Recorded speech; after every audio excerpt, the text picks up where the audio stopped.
Tens of millions of Americans are stepping into the past today. The U.S. government has released the personal information from its 1940 census. All that had people making a headlong dash to wherever they could find the names of their ancestors, including here in Northeast Ohio. At the Western Reserve Historical Society, where census data and genealogical research are kept, there's been a crush of people looking back to 1940. For the first time in years, personal details of 132 million people are being disclosed by the U.S. government. Via the internet, access is free.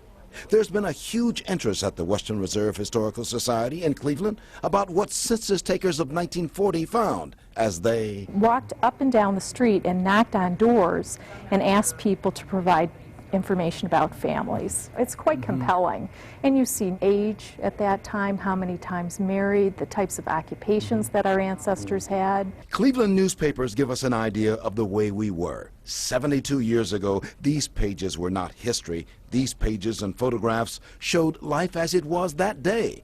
This was the news of the day. With the census of 40 being released, there are many who want to know about their bloodlines. And found my blood grandmother, my maternal grandmother, just astonishingly, as I'm saying. You were able to go how far back now? Back to 1790. To slavery? Yes. Early slavery? Early slavery. Records from 1940 show that house back there is the home of Jim and Cora Bibb. In 1940, when my father moved to Cleveland, he lived with his aunt and uncle. Right there. That house is part of my bloodline.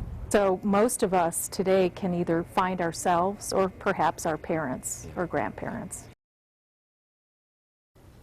And I will tell you, the U.S. government has put the 1940 census information online. Not all of it is there yet. However, what is there caused a crush of people online trying to find out about 1940, I should say, and their ancestors. The Western Reserve Historical Society said it will help those looking into the past.